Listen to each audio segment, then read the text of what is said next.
Merry Christmas, one and all, to our horse racing audience. Jon Hardoon from the Sheets and Chad Summers, professional thoroughbred horse trainer, of course, joining us here for our Christmas New Year's special, if you want to call it that. How's it going, guys?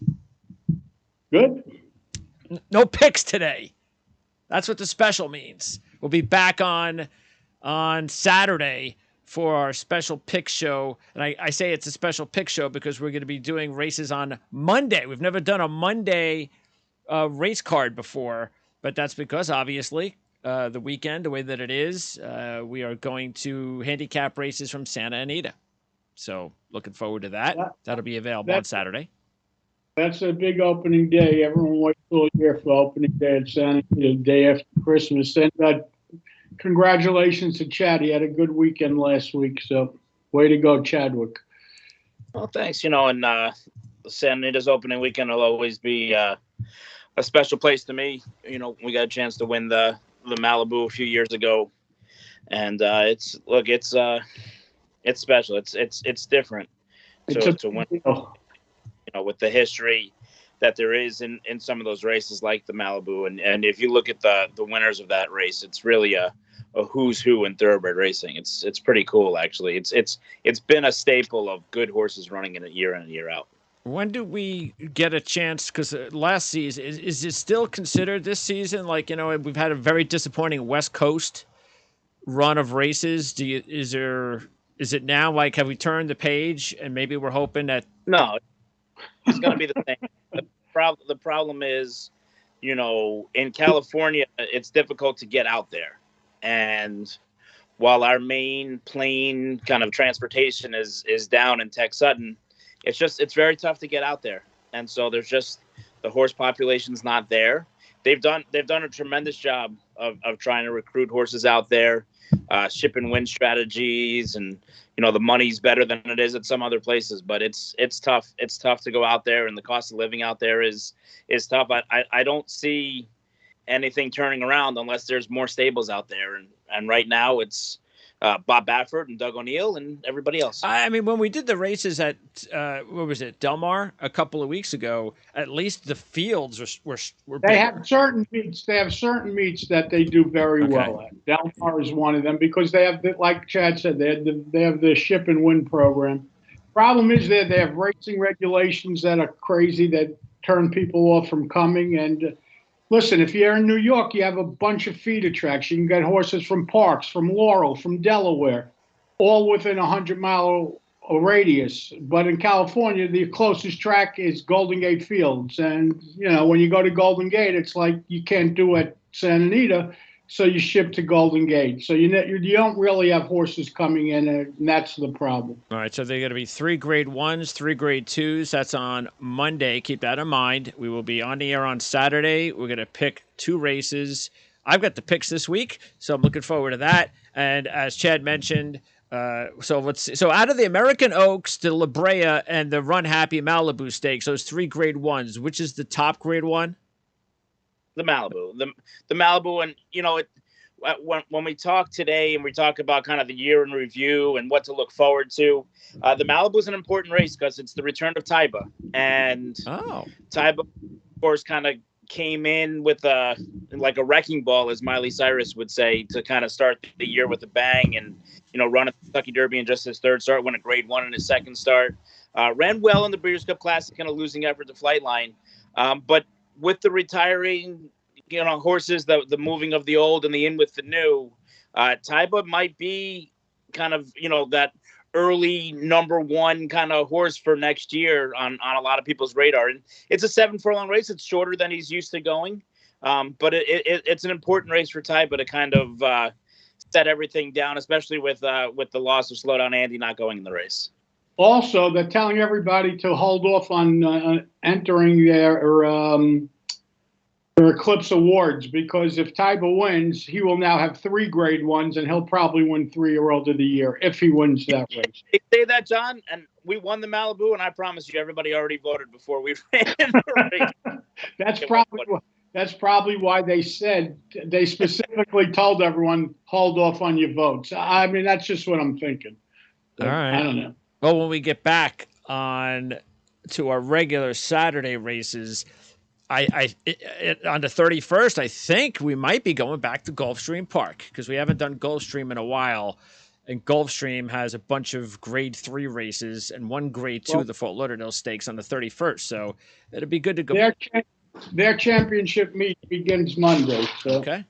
All right. So just want to remind everybody what we're doing here. So we have a couple of shows that we are going to present to you. One is our basically end of the year show. That's an award show. And then we're 2023 prediction show. So it's that simple. We want to also remind everybody about, and this is going to go in line to one of our newest donators, Bluegrass Dan. We got to call out Bluegrass Dan. I don't want to say that 5 times fast, but Dan has been with us on our Patreon page, and he donated $50 on the 19th on this channel for this specific show. And we also want to remind everybody that when you donate to this specific show, the horse racing show, half of the money for these horse racing videos will go to the Permanent Disabled Jockeys Fund and Old Friends for Retired Horses, care of Chad and John. So there you go. So right there, you have you have somewhere around whatever it is. I'm not going to do the math over my head, but somewhere around $20 right there off the bat going to Permanent Disabled Jockeys Fund and Old Friends for Retired Horses. So thanks to Bluegrass Dan for that donation. And by the way, he also had a comment, and I love this comment. You ready? I didn't show you. Normally I show you guys the comments, but I was holding this one. Thanks, guys. Enjoyed the show. Greg gets my vote for most improved handicapper. And my money's on him to win the 2023 head-to-head contest. I'll take 7-1 versus the dynamic duo of Chad and Jonathan. And obviously, he had to say all kidding aside because we know he's joking. I've really enjoyed every show from day one, and my wish for the new year is that Chad gets more sleep and more coffee. Rock on. So, Bluegrass Dan. INNOPVA, by the way, said best podcast YouTube program out there. I don't know how many other podcasts INNOPVA has watched, but we do appreciate that. Listen, I wish you would have said for the award show that you had to put on a tuxedo there as the host here, Greg. Yeah. Yeah, I don't get it. Aren't we supposed to be in tuxedo? That's next year. That's when we actually start kicking ass. And well, we're starting the show sometime today or in the near future. Well, these are all the things that have to happen. We have to promote everything and let everybody know what's going on. There you go. All right, so let's get started. John has to go somewhere. No, he's got to go to lunch. Okay, so let's get started. I'm betting races today, but go ahead. Let's start with the awards. And the first award that we're going to give out is for best moment. Now, what best moment means is what excited and or satisfied you the most for the 2022 season. I'll start with John. Well, considering I have some sort of a very small connection to Cyberknife, I would say Cyberknife winning the Haskell to me was a big moment this year. We've got a stakes record like we thought, 146 and change, 146.24. No excuses at all for the two favorites in here. But Cyberknife, look, this horse has been such a frustrating horse to train throughout his career for Brad Cox. He called him an orangutan earlier in his career. The horse was obstinate. He would veer in, he would veer out, he would look at things. He was extremely difficult to train. But Cox has been saying that he's getting more mature, and he thought the talent was there if he could finally just unlock it. And it looks like that happened today. Yeah, he was bottled up until the last eighth of a mile, basically. I think that was a good thing for him because he couldn't think about anything else except being surrounded by other horses. And when he finally had daylight, there was only an eighth of a mile left. It looked for a second like Baffert was going to get that 10th Haskell win with Taba, but Cyberknife was just too good today with a nice rail trip. Yeah, that was an easy one, right, John? Yeah. Chad, how about you? I'm going to go a little bit out of left field here. There's a jockey named Rosario Montanez, who I've ridden in the past, and he just had some severe falls, went a few years without being able to come back in the saddle, had a long recovery process and got a win. It took him about 15 or 16 mounts before he was able to get back in the winner's circle. But it's one of those things where sometimes we lose sight of things. You know, we have fun on this show, and it's been a lot of fun doing these shows with you guys. But it's a dangerous sport sometimes. It's a very, very dangerous game. And, you know, the men and women who are in it on a day in and day out basis, they give their all and they fight like heck, you know, every single day. And it was good to see Rosario Montanez back in the irons and getting a victory. It certainly was a long road to recovery. Good one. All right. That was a nice pick, Chad. Thank you. You're welcome. See, we could be mature on this show and businesslike. For a few minutes. Most important moment. Now, this is what happened that was very important to the sport. So, John, what do you think was the most important moment in your eyes? The most important moment is probably when they suspended doing the HISA deal. Stopping that was a good thing, and hopefully it remained stopped. Okay. So I wasn't even aware that it stopped after it started. Okay. Well, they got an injunction. It's proven to be unconstitutional, but let's see what happens. The problem is it's not officially stopped yet, and they're still going forward like it's not, and they're trying to change language. Look, we're at a crossroads now, and the HISA bill was kind of slipped into the COVID relief bill a few years ago, and finally got underway July 1st under some ridiculous rules and stipulations of some stuff they followed up on. They're terrible at responding to people and getting back to people and answering questions. They kind of just disseminate information whenever they want. They basically canceled all of Texas racing in July, which was an absolute devastation. And the victory in the Fifth Circuit Court right now, it's certainly important, but there's a lot of things going on. It's going to be kind of, it was without a shadow of a doubt the most important moment of 2022 because it gave the federal government, basically, even though it's considered a private entity in HISA, the right to take over and manage us and create these rules that we don't have any vote, any right. Nobody was elected. These people are all appointed, and they don't necessarily have our best interest. They say they have our best interest, but that's come under fire. It's been a hot button issue on the racetrack for sure. And look, we have a lot of things, and it's interesting because if you would have had the same conversation a year ago and we were talking about what's the most important thing, and we would have sat there and said, well, during COVID, when everybody was home, you know, the handle records went through the roof. And while our handle stayed high this year, it's starting to regress a little bit. And it's very important to try and keep horse racing on the front burner and try and keep the momentum going that we picked up a little bit during the COVID year. And HISA is just not helping with that. They think they're helping, they claim they're helping, but they're not listening. And it's something where they need to listen to what's going on to move forward. If they really want what's best for the industry, they need to actually work with the industry and not having a cockamamie board that they don't have to listen to, that they just tell what's going to happen next. It's something that needs to change. And until that happens, this industry it's in trouble. And we've fallen on hard times, and us in boxing are no longer even, you know, kind of viable.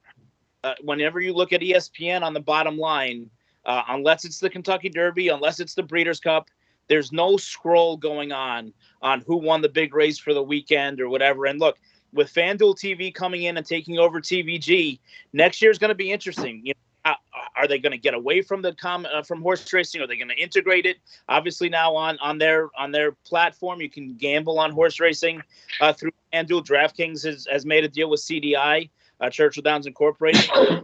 Forward next year, you know, how these sports gaming platforms integrate horse racing in with the general kind of gambling is going to be interesting. Are there going to be prop bets? I mean, these things are really taking off as sports betting becomes legal in all these states. And what HISA's role will be in that eventually, or horse racing's role in that, is going to be very interesting moving forward for what's going to happen next year. Because I think, and Greg, look, you do a lot of shows on a day-to-day, week-to-week basis, you know, talking about all different sports and things like that. there's obviously a place for sports gambling, and people enjoy them, whether it's the props or the straight games or parlays or whatever. And I'm going to be interested to see if they're able to do a little something with that with horse racing to make it a little bit more unique and get the general population to really get involved and sink their teeth in horse racing again. Yeah, a lot of that has to do with the coverage, no question. And you got to make it more creative and entertaining and informative. And right now, as you said, that's just not happening. So for someone like me that doesn't understand it, because this is not the show for this, the whole HISA deal, would you say then it's something similar to what to what happened with COVID, with the government taking too much control? Was that what HISA is doing? There's too much control by bureaucrats, by people that really just don't want what really should be the best of what is for the fans in general for the sport? Well, HISA hides behind the FBI probe investigation that took place a few years ago, saying that our sport was broken and has a lot of issues. But there's a regulation staple of this that does need to take place. I've said for years and years and years, okay, every other major sport has a commissioner, okay, has someone that goes, when anything goes on in the NFL, you see Roger Goodell at the forefront, and everyone knows, okay, while he works for the owners, at the end of the day, he's the NFL commissioner, right? Same thing in hockey, baseball, basketball. We don't have that. And so HISA's coming in, but they're still hiding behind the cloak. It's like the Wizard of Oz, because they're putting out these rules, and they'll have these interviews, or they'll have these meetings, but you go to these meetings and you ask them a question and they won't answer the question. And you know, it's my way. You know, it's almost like the kid who's not good at basketball, but he brought the ball with him. And he says, if I'm not the first pick, I'm taking the ball and I'm going home. And that's what they did to Texas right away to send a statement. Yep. And they've spent all the last 6 months, since the drug testing doesn't start yet, they spent the last 6 months making people count how many times a jockey hits the horse, as though that's going to make a difference between saving a horse's life or not. And look, nobody cares more about equine safety than I do. I'm a big proponent of it. And that's why so much, we donate money to Old Friends and the Permanent Disabled Jockey Fund. And, there are a lot of causes that we get behind. But it needs to be done together. And the whip rule or the shoe rule, we spent 3 months on looking on social media that Rich Strike was crying that maybe Hot Rod Charlie had heels on or stilettos on or whatever. It's not Cinderella, okay? Let's stop with it, move forward, and let's do things the right way. All right. So I'm assuming that's your most important moment. Chad's commissioner. By the way, that is, I have my notes here for future topics that I want to make sure that we go over this season, like special segments that we'll throw in every once in a while. And one of them, Commissioner Summers. If Chad was the commissioner of horse racing, what would he declare for the betterment of the industry? So be ready for that, Chad. I'm gonna. Believe me, ready for it. He'll get up on his soapbox and start screaming. That's one of them. The Michael Jordan, Bulls thing. That's a documentary. That's not a. That's not. That's not just a pop-up question. All right, biggest controversy. John. Chad, you go first. Let Chad, we could alternate. Chad, you go first there. The biggest controversy to me, I would say HISA. Yeah. Yeah, he's right. It is HISA. For all the reasons I mentioned. Okay, that's an easy one. Do either one of you guys? Well, the good news is, though, this is the first time all year HISA's winning awards. Yeah. We gave him You're right. No question about that. And the last. Do either one of you guys have a top analyst in the sport that you really appreciate, think they do a really good job whenever you do have time to listen to? Chad Summers. No, I don't listen to anyone. Why would I want to listen to anyone else? I hear you. Look, I say the same thing about football analysts. I will say this. TBG gave a chance to a young female assistant trainer, kind of a jack of all trades at the beginning of the year, and Andy Biancone. And she's taken the ball and run with it, and she's done a great job. Our opinion is very good on when she's on horseback behind the gate and watching the horse. The thing is, and it's like you mentioned earlier in the show, Greg, about covering the sport differently. What Andy's able to provide, because it's not her full-time job.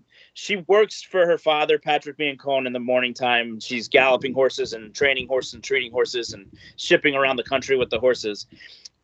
The interviews that you have and the conversations that you have are different because you're not asking them questions you don't know. See, the problem is, and this isn't just horse racing, this is in all sports. The beat reporters, a lot of times, they stick a mic in front of your face and they say, what happened? Or they try and answer the question for you before they ask it. My biggest pet peeve of all analysts is they'll talk for 3 minutes. Nobody cares what you want. If you're doing an interview, we care what the interviewee, not the interviewer, is saying. So when they sit there and they go, well, you had trouble at the top of the stretch and you turned around and then you put the blinkers on and you deked to the 3-path and then you were able to ask for him. Is that what happened? No, let them speak.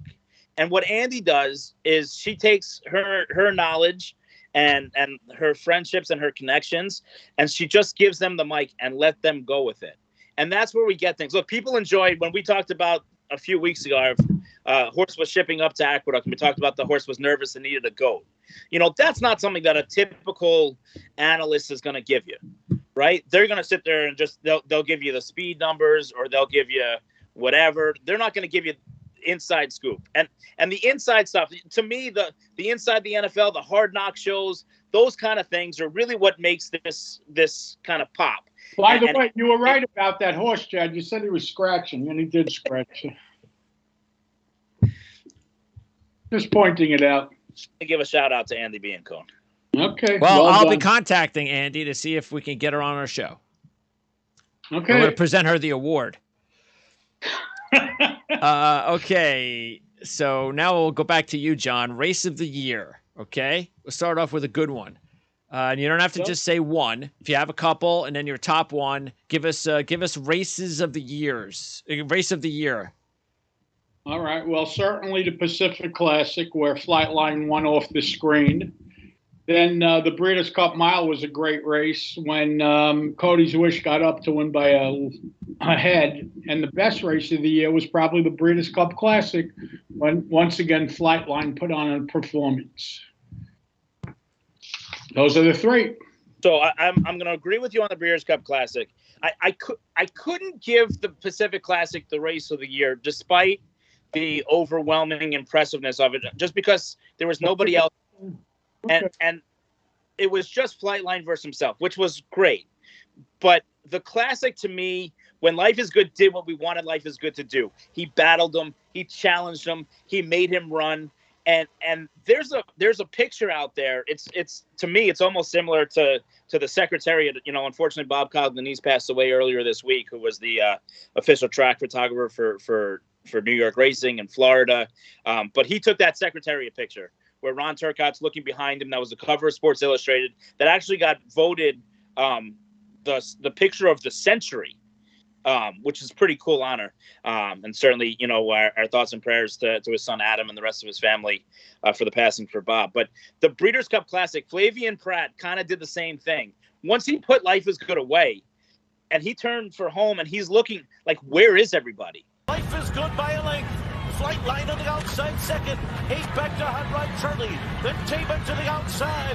They're coming to the top of the stretch. Life is Good. And Flightline hook up as they turn for home. And Flightline takes off. Flightline has gone right by Life is Good and comes into the final furlong with a 3-length lead. Life is Good trying to cling to second. Taba is third. Down to the 16th pole. It is Flightline. It is spine-tingling, jaw-dropping, awe-inspiring, Secretariat-like Breeders' Cup Classic win. He won it by 8 lengths on the wire. And that was a solid group, a salty bunch of older horses and a combination of 3-year-olds and a lot of Grade 1 winners. And for him to do that, that was impressive on racing's kind of biggest stage.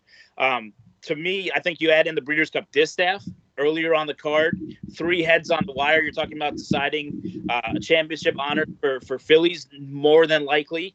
And one jump before, one jump after, it's a different winner. So the three of them battling to the wire with Malathot getting up to honor the late Sheikh Hamdan was pretty cool. And I'm going to go out of the box on the third one. And it's a race that gave me goosebumps. And to me, look, I watched thousands of races. A lot of people that are watching this podcast, whether they're gambling or enjoying it, they watch thousands and thousands of races every year. The Queen's Plate, John's favorite surface on the polytrack. But at the end of the day, Moira was a 3-year-old filly taking on the boys, and she made this move around the turn. And, I mean, it looked like Usain Bolt in the Olympics.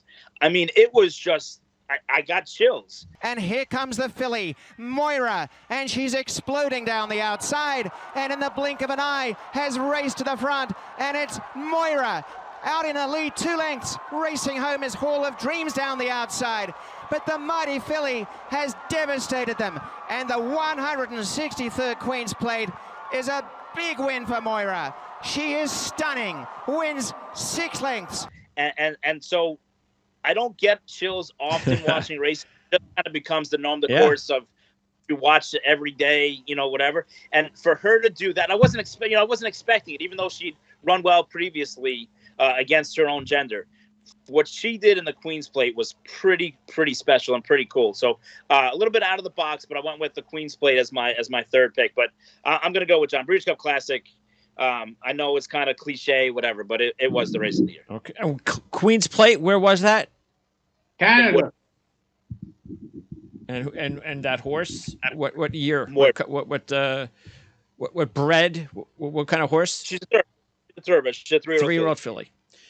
Yeah. Okay, let's now move on. Next, Chad, we'll start with you. Favorite horse of the year, or most respected. All right, now this could be a horse you either earn. Now I know you don't gamble on horses like John. That's more for John if he wants to go that route. Or you just who did you just respect the most? I mean, look, obviously I'm partial in here. And this might be John's pick too, but I'm going to go with Cyberknife. He had his quirks along the way. As it was disqualified first time out, and then kind of started putting things together really right after Christmas last year, winning his first race, and then kind of danced every dance. Won the Arkansas Derby, won the Haskell, won the Matt Winn, ran the Travers, ran a gutsy race on the Travers, running second after setting the early fractions, third in the Grade 1 Pennsylvania Derby, and then capping the year with a heartbreaking effort, but a great effort against older horses, running second in the Breeders' Cup Dirt Mile. Just a great job by Brad Cox and the stable over there, getting him to kind of show up time in and time out, and for that. I thought it was pretty cool. If you would have seen him last Saratoga as a 2-year-old on his hind legs every single morning, getting loose, more times than not, ending his mornings without a rider on his back than actually having a rider on his back. If you would have said this is the year he's going to have as a 3-year-old, there wouldn't have been very many people that would have believed it. So I'm going to go with Cyberknife as my favorite horse of the year. Is that going to make it easy for you, John, or did you have another different answer? I'm going to go a different direction, and I agree with Chad. Obviously, we love Cyberknife and everything else, but for this show and just to be a little different, there's a horse named Beverly Park, and Chad knows this horse. He runs at these small tracks. I think he had 29 starts this year and 14 wins. Is that right, Chad? Yeah. 29 starts in the year. How about 14 wins? Wow. You don't see that. And to me, that was something different out of the box. Chad went out of the box in the last category. So I'm going out of the box. I mean, this is a rare thing. You don't see that. You don't see horses that have 29 starts. And you certainly don't see horses won 14 times in 1 year. So to me, that's somewhat special. He's a cheaper horse. He runs on the smaller circuits, but that's quite an accomplishment. Did that horse... Beverly Park, was there a particular race that was the best race the horse ran? No, just his body of work, really. Okay. The ironic thing is, though, I think he got beat in the Claiming Crown. He's won all these races. He ran every week, and I think he got beat in the Claiming Crown. What's the Claiming Crown? It's 4 horses like him. So horses who who were claimed within the last 12 months or 24 months, they have a special day set aside for them once a year, where they compete against state kind of purses, right? Rather than a $30,000, $40,000 purse, $150,000 purses, $100,000 purses, and they run against other horses who are also claiming horses around the world, around the country. It's a full day, and so Beverly Park was kind of the buzz horse going into it. He had so much success. He had won all these races, and then he got beat there. But then he came back and he won like 2 more races, or 2 or 3 more races already since then. Trainer Lynn Cash. Norm Cash, as he likes to be called. He's a guy who kind of came from out of nowhere. Decided he owned a couple of horses. Next thing you know, he started training horses, and he's just kind of exploded. He loves to claim these horses, and then he just runs them every week, 2 weeks, 3 weeks. Not afraid to take. Doesn't leave him sitting in the barn, that's for sure.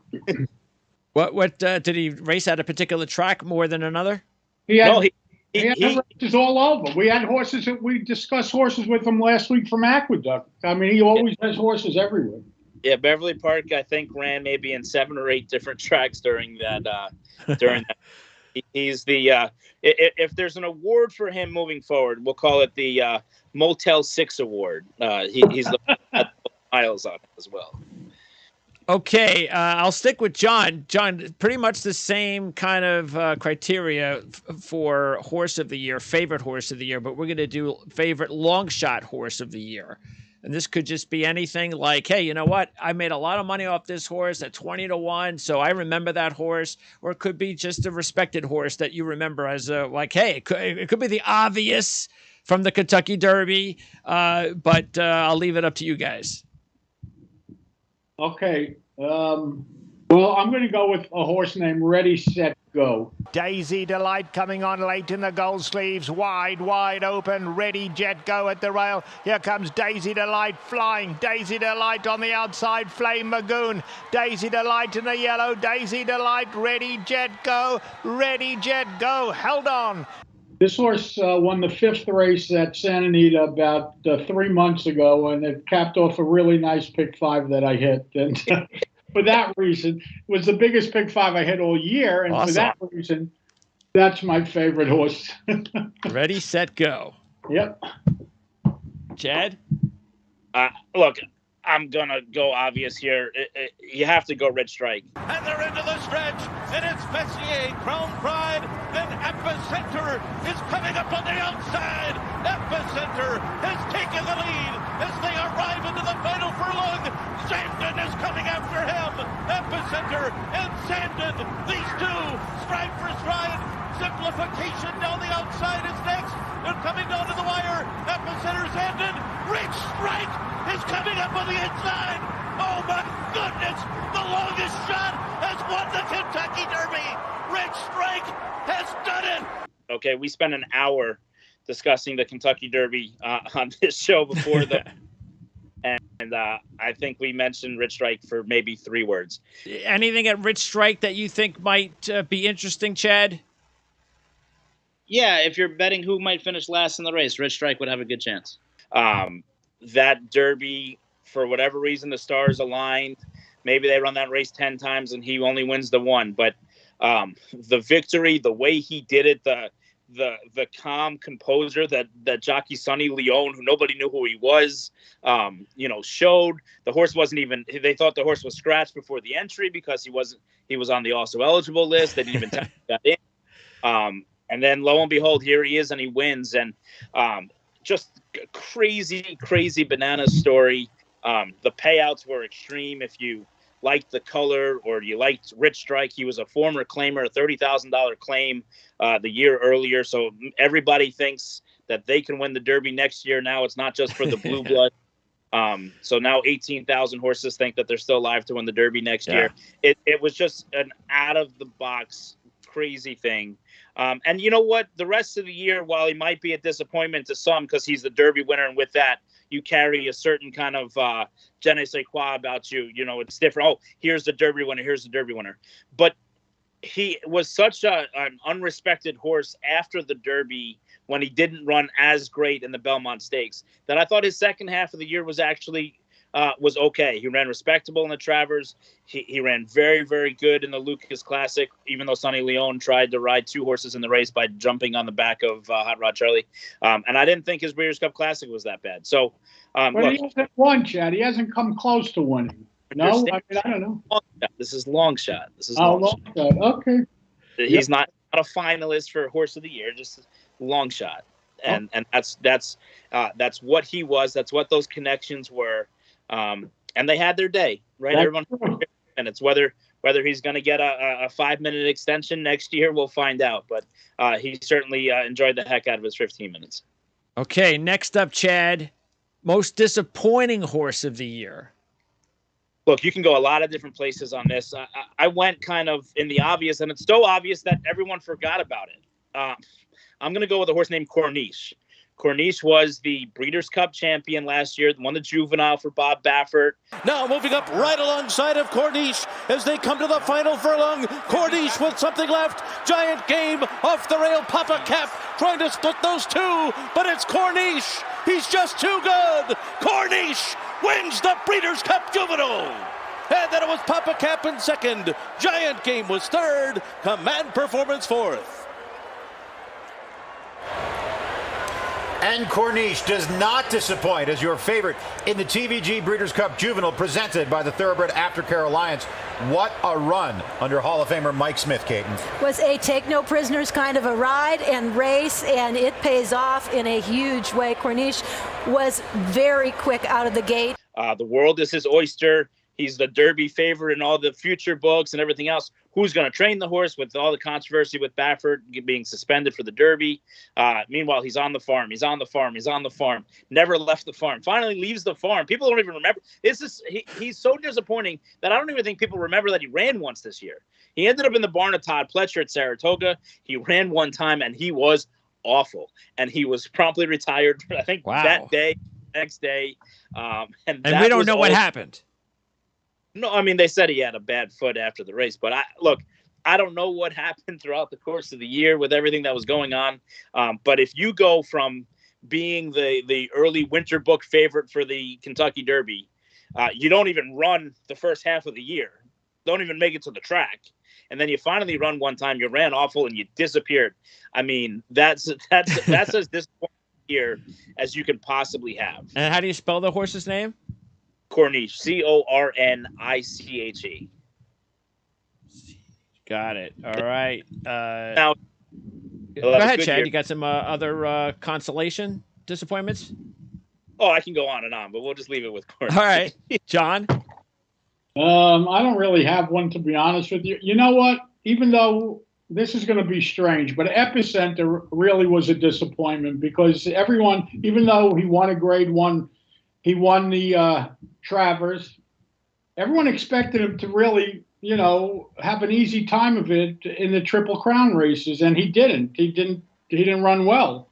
So for me, that's even though he's an accomplished horse, he ran 2 seconds. I think there's a lot of people that would sign up to run second. Yes, of course. But if you're supposed to win and you run second, it's a disappointment. That's all I'm saying. I mean, listen, he's probably going to end up winning 3-year-old of the year, so it's kind of strange for me to give someone that's going to win 3-year-old of the year a disappointment.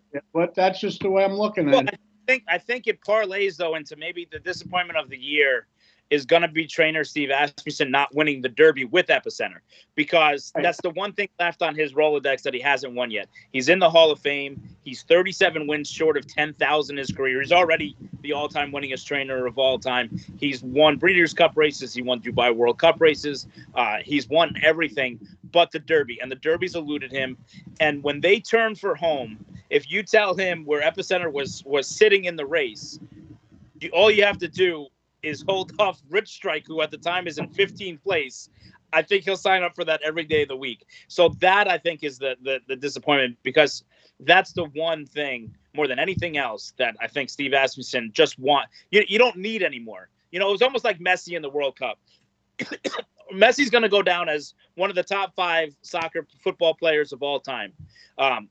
But winning the World Cup and the way he did it with the 3 goals he scored and everything else, it just felt right. And Steve Asmussen, he needs that Derby for him, not for anything else, not for prosperity. He needs to win the Kentucky Derby, and he's going to try like heck to do it again this year. Well, that's I'll add that as a new category: most disappointing moment of the year, and that would be Steve Asmussen not winning the Kentucky Derby with Epicenter. Okay, Apprentice of the Year, Chad. This was actually a disappointing year for apprentices, I thought. I mean, John, you watch races from a lot of different tracks, and I don't think on one hand you can name, apprentices you're looking forward to them kind of challenging the upper echelon as things go on. So I'm going to go with Jose Gomez. I know he's had a little bit of a disappointing aqueduct, but, I mean, he's won a lot of races this year. He's been competing on the major circuit in New York. Even though he's ridden some at Monmouth and Parks and things like that. But Jose Gomez, I think, is a runaway winner of this award this year. Well, I was going to say Jose Gomez too, but I'll go with Jessica Pfeiffer. Won it last year. She does. Okay, then it's Jose Gomez. You're right. She did win last year. I thought she was still an apprentice, though, after the year was up. So what is that, a rookie? I don't think you could win it twice. I don't think you could win Apprentice of the Year twice, though. But why not? If you're an apprentice over 2 years. Okay, never mind. So an apprentice is a rookie? Yeah. Okay. Basically, yeah. All right. Well, let's slide right into Jockey of the Year then. John? Well, it's probably going to be Irod Ortiz. He set the record yesterday at Gulfstream winning a stake race, so he now holds the record for most stake wins in a year. He beat the late Garrett Gomez, who passed away a few years ago, but I guess Irod Ortiz. Well, it doesn't have to, again, not statistically. Well, who do you think is the best jockey? I think personally, Joel Rosario is. If I had to put a guy on Champagne Poetry that was around when she runs, I would put on Joel Rosario if my trainer permitted me to. He's in the program with her first time she ever ran. Unfortunately, he was hurt. Yeah. I think here's my problem. Irod Ortiz is going to win this award. I'm saying he shouldn't because he started the year on suspension. Okay, he missed all of January, which adds to, by the way, how impressive the record is that he set the most stakes wins in a year after missing a month of the season. He rides. Look, there's a big difference between aggressive and reckless, and he flirts with that line sometimes. He cuts to 54.5 miles an hour, as close as you could get. That's what he does. Chad's right. And look, some people have a lot of respect for that. There's no doubt about his talent and his ability. But I'm gonna dock him in an award show, and I'm not gonna vote for him. So I'm gonna give it to Flavien Prat. Flavien Prat is always among the top 3-4 jockeys out there. He made a big decision this year, moving his tack from California to New York, and didn't really slow down. Won a bunch of races for Chad Brown. Won a bunch of stake races. And the best rider rode the best horse. So he was the regular rider aboard Flightline as well. So I'm going to give it to Flavien Prat. All right, Chad, Trainer of the Year. We moved his tack to New York expecting to win the Eclipse. So I guess Chad gets the award. Even though the agent won't answer the phone when I call him the last couple of months. Anyway. Mission accomplished. Trainer of the Year, Chad. So this is when you talk about statistics. He's not in the top 4 or 5 for statistics. Okay, I'm gonna go with John Sadler, and the reason I say that is a lot of people have a problem that Flightline only ran, I think, 3 times this year. From a trainer's perspective, having a horse like that in your barn, dealing with a horse like that have their issues. And getting the most out of him with the pressure you have on you from not only the 17,000 partners that own the horse, but the rest of the racing world, who Flightline had this aura about him that he might be the best horse since Secretariat. And there's a lot of pressure that comes with that.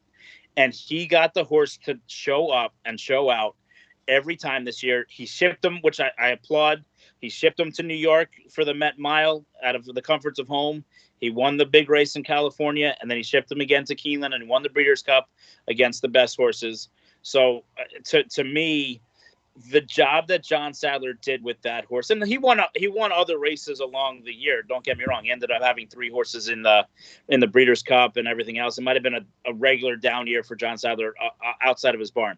But I can tell you firsthand, when I had Mind Your Biscuits and we were trying to, when you're trying to figure out where to go and what to do. And, that horse occupies so much of his headspace on a day-to-day basis, and not just him. Okay. But I think the entire barn, did an unbelievable job. Juan Leyva, the regular rider of the horse, to get him to relax in the morning time, to get him to grow up and change and do things differently. Just watching that horse gallop the week of the Breeders' Cup at Keeneland was special to me. It was really enjoyable to watch him train and watch him go.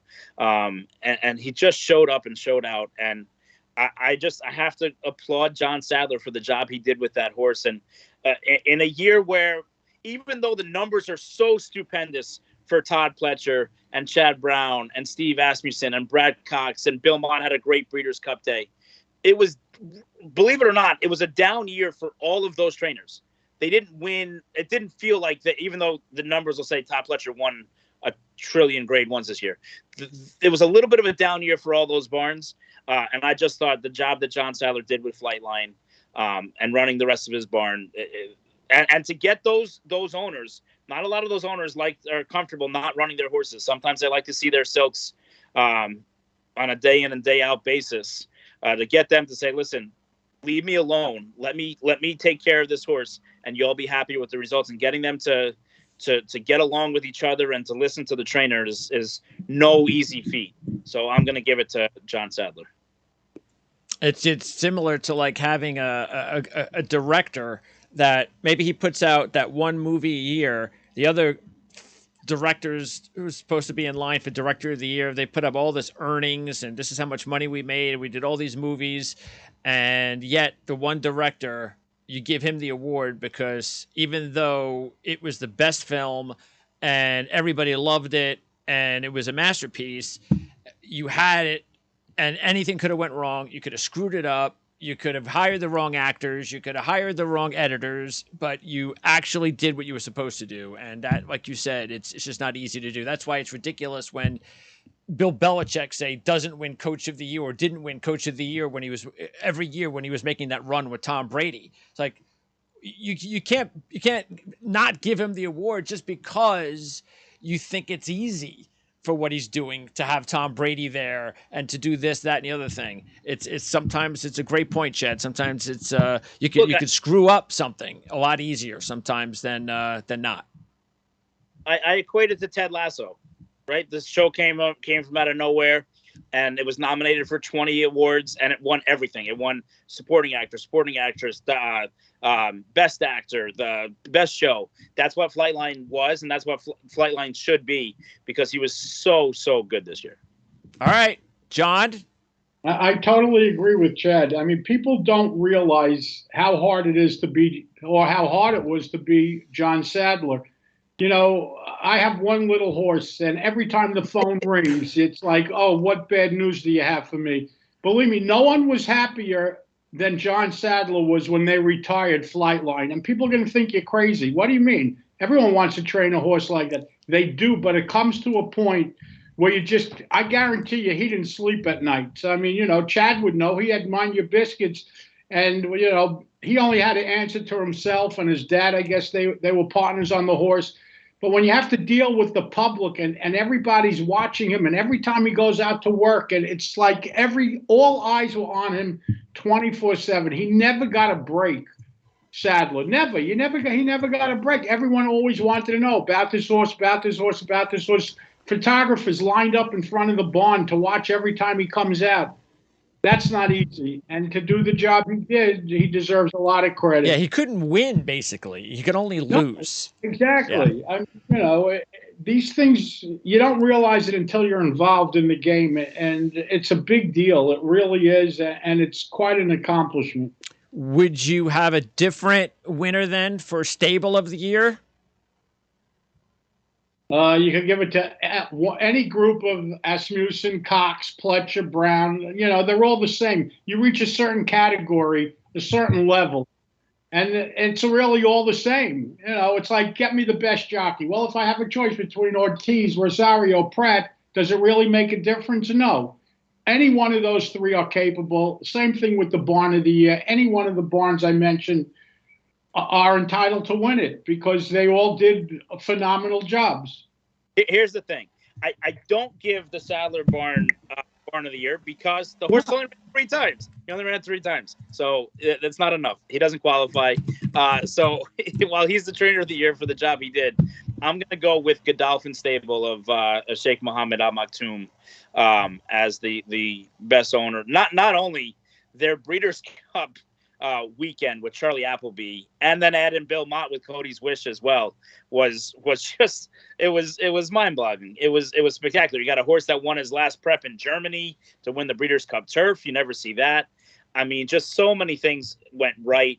And then throughout the course of the year, whether it's winning a Grade 1 with Brad Cox and Mataraya, winning the Grade 1 Clark at the end of the year with Proxy and Brandon Walsh.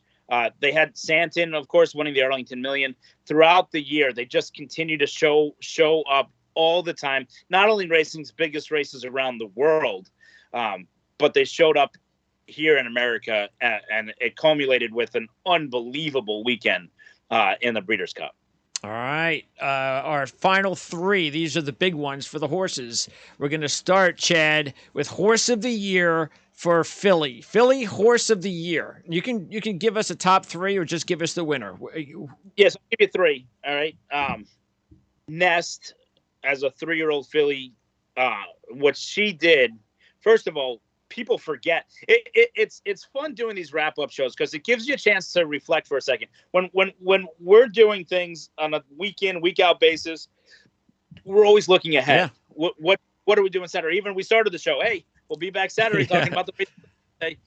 But you do a recap show on the year, and you look at everything kind of big picture, and people have to take notice. I mean, Nest was unbelievable this year. Her win at Tampa, the win in the Ashland, where she just crushed them, running second in the Kentucky Oaks, and the kind of the heartwarming moment between Coach Lucas and his number 1 disciple and Todd Pletcher, the hug that they shared, running first and second.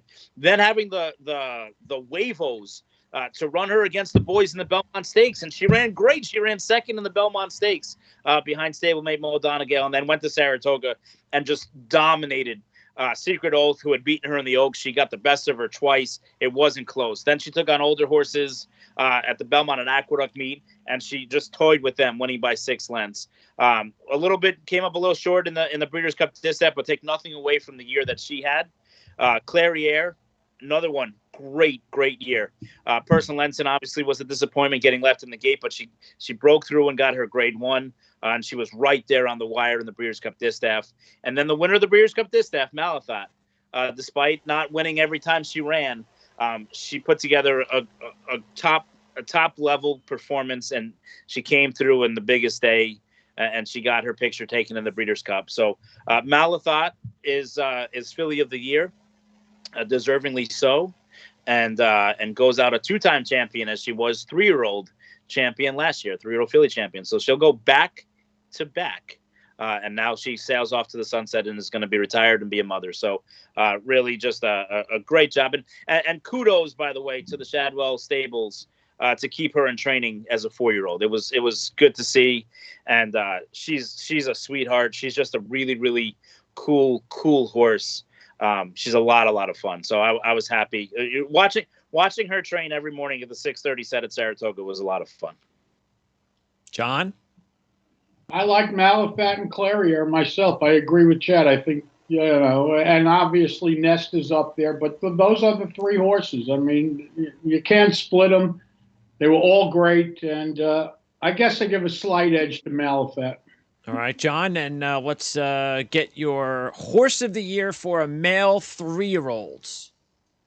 A male 3-year-old. Oh, boy. Well, I don't know. It depends. The year's not over. Tiber's going to run. Can I put an asterisk? But Tiber's going to win on Monday, so I'll save everybody the headache. Oh, okay. He'll probably get it, but, there's an anti-Baffert bias, I think, in some of these awards, and the East Coast horses have an edge. But the 3 are going to be Tiber, Epicenter, and Cyberknife in no particular order. All right. Chad? I agree with those 3. It's not an anti-bias against Bob Baffert. Oh, that's what he says. It was being sarcastic. Listen, Tiber should not win this award. I don't care if he wins Malibu.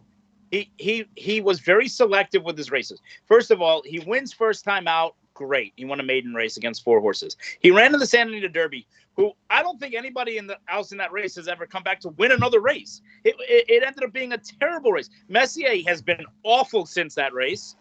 Kingdom Road went to the farm for 9 months and gets beaten allowance races since then. That race was terrible. I understand it's a grade 1. It was his second career start. He comes back. He's a no-show on the Derby. He runs in the Haskell. He got beat in the Haskell on the square by Cyberknife. Then he goes back home, and he comes back as a fresh horse running against tired horses that ran back in the Travers, where he was able to win the Pennsylvania Derby. And then he got beat. He was a suck-up third in the Breeders' Cup Classic because somebody had to finish third. I'm sorry. Taiba can be a finalist, but he should not win this award. Cyberknife danced every dance. He won 2 grade 1s, almost won the Breeders' Cup Dirt Mile. But he was defeated soundly by Epicenter the 3 times they ran against each other.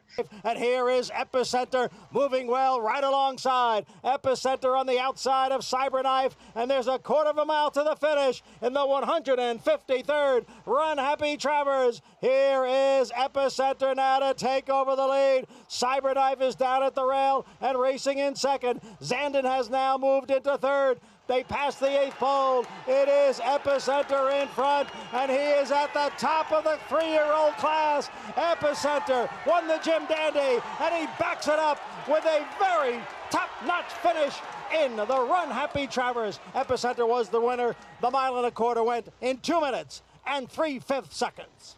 And so for that reason, Epicenter wins the award.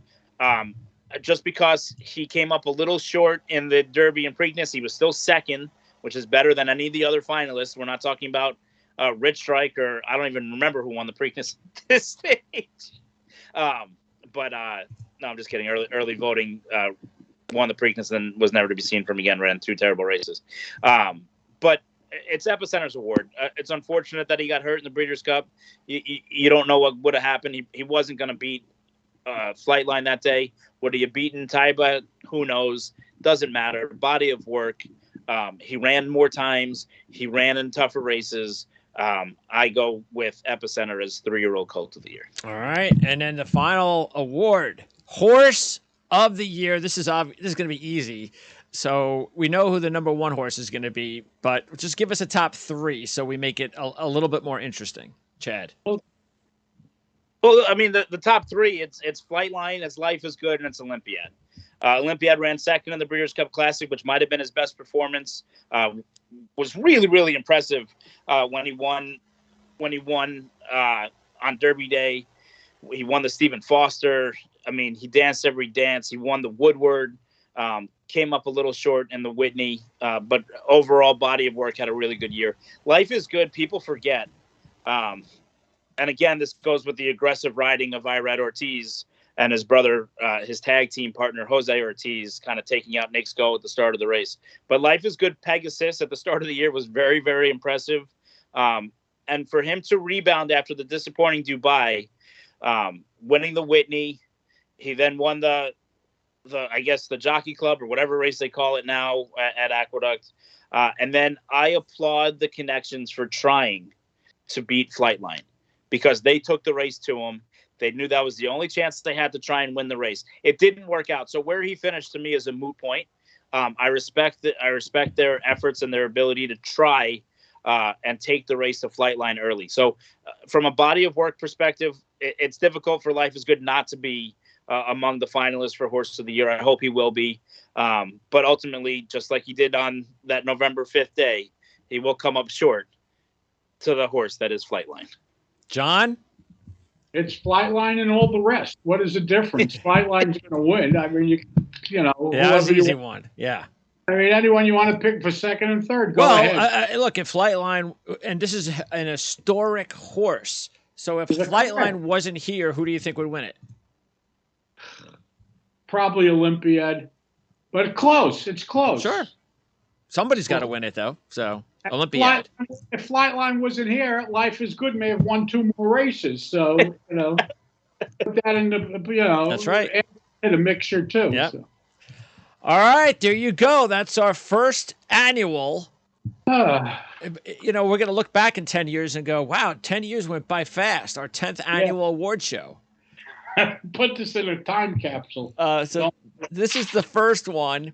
And, you know, it's funny, John, because we started the show and you were wondering if we were going to have enough time. How are we going to fill in the time necessary? Chad has the gift of gab, so we're blessed to have Chad with us. And because of that, we're going to have to reschedule the prediction show. Oh, good. Yeah, because there's no way we're going to get it done. I got a 2:30 show. I got to record, and no reason to go too much further. We this was a good hour. So yeah, and we'll be putting people to sleep if we wait any longer. All right, thanks, guys. See you Saturday. Yeah, John, I'll see you Saturday. We'll talk more, and appreciate your time. Thank you. Thanks, Chad.